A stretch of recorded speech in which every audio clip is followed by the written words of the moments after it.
شروع اللہ کا نام لے کر جو بڑا مہربان نہایت رحم والا ہے۔ جب آسمان پھٹ جائے گا اور اپنے پروردگار کا فرمان سن لے گا اور یہی اس کے لائق بھی ہے، اور جب زمین ہموار کر دی جائے گی اور جو کچھ اس میں ہے وہ اسے نکال کر باہر ڈال دے گی اور بالکل خالی ہو جائے گی اور اپنے پروردگار کے ارشاد کی تعمیل کرے گی اور اس کو لازم بھی یہی ہے، تو قیامت قائم ہو جائے گی۔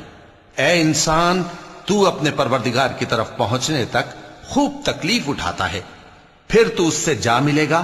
اب جس کا نامہ اعمال اس کے داہنے ہاتھ میں دیا جائے گا اس سے حساب آسان لیا جائے گا اور وہ اپنے گھر والوں میں خوش خوش واپس آئے گا، اور جس کا نامہ اعمال اس کی پیٹھ کے پیچھے سے دیا جائے گا تو وہ موت کو پکارے گا اور دوزخ میں داخل ہوگا۔ وہ اپنے اہل و عیال ہی میں مگن رہتا تھا، وہ تو خیال کرتا تھا کہ اللہ کی طرف لوٹ کر نہ جائے گا، کیوں نہیں؟ اس کا پروردگار تو اس کو دیکھ رہا تھا۔